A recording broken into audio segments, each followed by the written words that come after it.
Thanks for watching a new video blog. Today from Riga, Latvia. So, Trump won the elections. Yes, I am not a political person, but yeah, sometimes I am confronted by it and sometimes I get some insights that I think is interesting to share with you. The first is that I don't think that the Trump victory was unplanned. I think, it's my view, it's my opinion, I think that the whole Biden administration was building up to Trump number 2. Because the first time, if you just look at it in a general matter, the first time that Trump won, it was met with a lot of criticism and a lot of controversy. So he was constantly attacked, all these court cases against him. He was also being portrayed by the media as this evil doer and etc. Very fake in my opinion, because of course he is still part of the establishment and he's friends with the so-called media. I think that the Biden administration was purposely set up to be as extremely as possible. Extremely in the regard of lawlessness, what we have seen in California, where there were just no laws. You could camp outside, you could steal up until a certain amount of money and there will be no consequences. The police wouldn't even arrest you. And then of course we had this whole LGBTQ thing, the woke thing. Was it all also BLM that I don't know, but like all these cultural elements in their administration that made it so ridiculous for the majority of Americans, so ridiculous that finally they got so fed up with all this wokeness that they of course voted Trump, and he won with a landslide. Like I say, I feel that they were just building up with Biden, which was just also laughably bad. Like he couldn't even make full sentences. He sounded always like he was dementic, and yeah, in that regard, I think that they deliberately put him there, and that they deliberately had this awful, extremely idiotic, woke ideology amongst the Democrats. It was just becoming so ridiculous that people will just, even if you were sort of woke, you will get fed up with it. It was just so all over the place.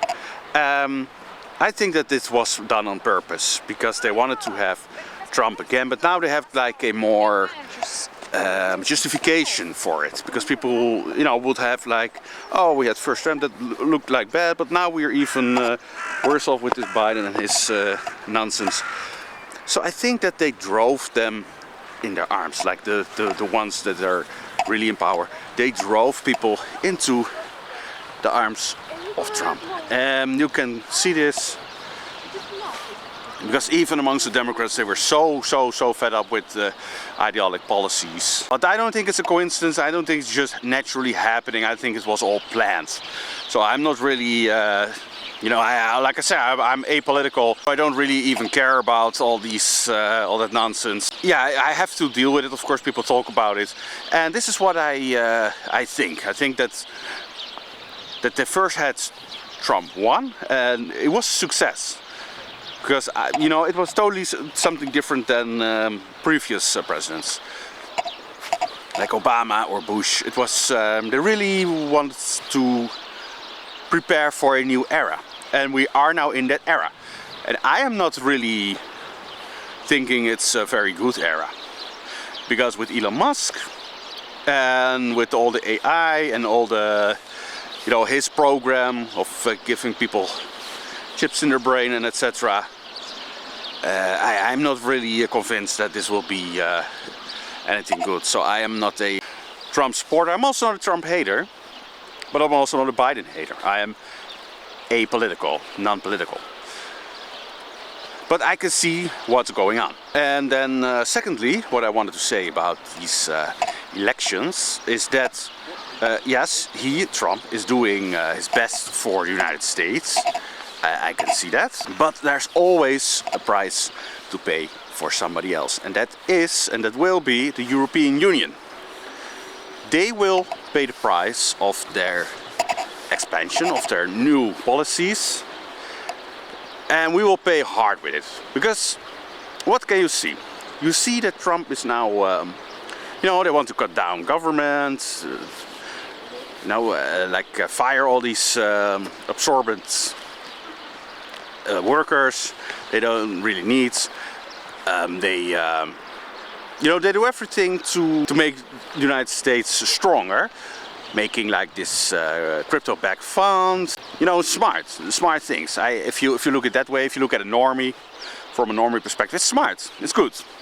But of course, somebody needs to pay that price, because you cannot have two strong components in the world. Always one want to be strong, and how can he be strong? At the cost of somebody else. And that has been always, or well, not always, since the Second World War, after the Second World War, I must say, that has been, of course, Europe. Because where United States are making great policies, like cutting down government, you know, removing all these unnecessary workers in their government system with Doge, and make it more efficient, and doing everything for the Americans with these tariffs. You know, they're putting on high tariffs, so they're protecting their own economy. They're making this fund, where they will store Bitcoin. Super smart, but in my opinion a little bit too smart, and it sounds very smart from their perspective. But meanwhile, I get the impression that they want to suppress the European Union, because nowhere in the European Union do we see strict rules around immigration, where they protect our markets. No country is making a crypto-backed fund, even though it's just a matter of a meeting. You decide to do that and you go. No, what are they doing? Germany had sold his Bitcoin. It's ridiculous, but it's so ridiculous that I think there's something behind it. I think that because the European Union is, of course, the little brother of the United States, we are under their control. Since World War II, they, and I mean the European Parliament, are making these ridiculous rules.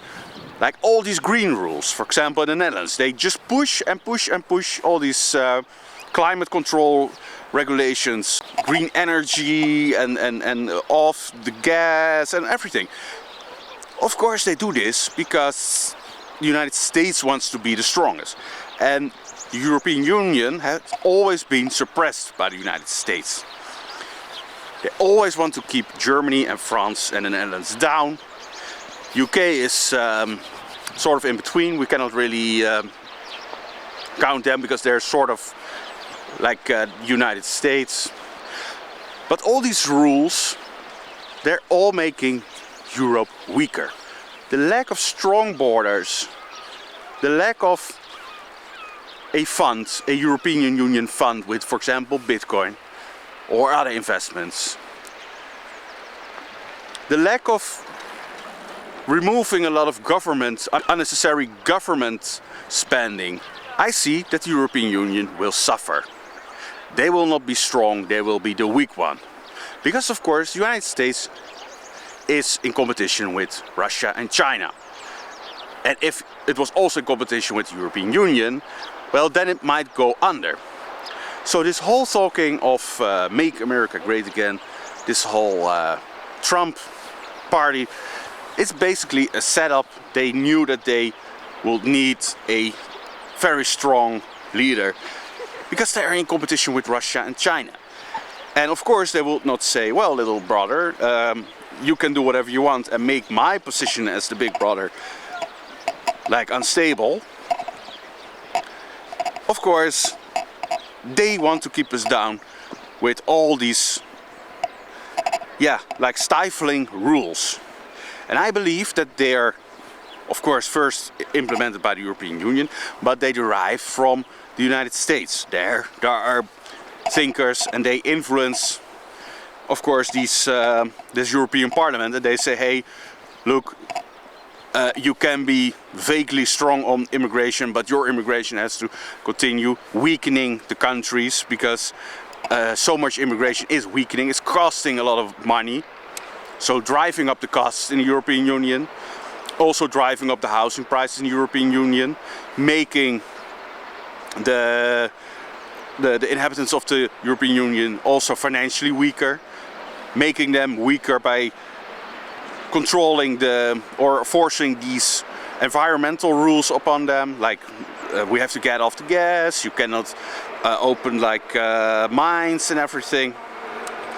Also, you cannot start nuclear energy.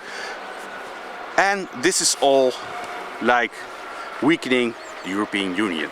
So I think that is what's happening right now with the United States and Trump. That's my vision, and I think that you should not be overly happy with everything. I think that we're up for something really bad. It seems to be to become very nice, but I'm afraid that it's not going to be so nice. Like especially what I say with Elon Musk.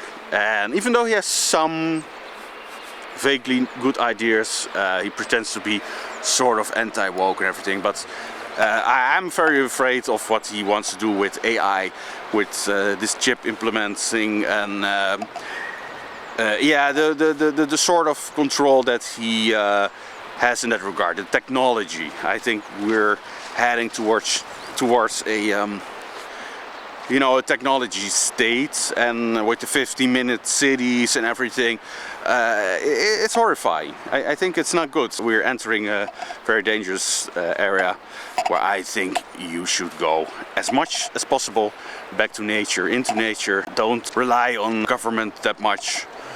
Create your own life, your own tribe. Live self-sustaining, self-sufficient, away from these modern civilizations. So find a place where they're not that advanced with technology, that are not under control of the United States or European Union, and also not China and Russia. I would also stay away from them. So yeah, there's enough countries in between where you're relatively safe in that regard, where you can just live quietly and peacefully. So that was for today from Riga, Latvia. I say thank you for watching. I see you next time.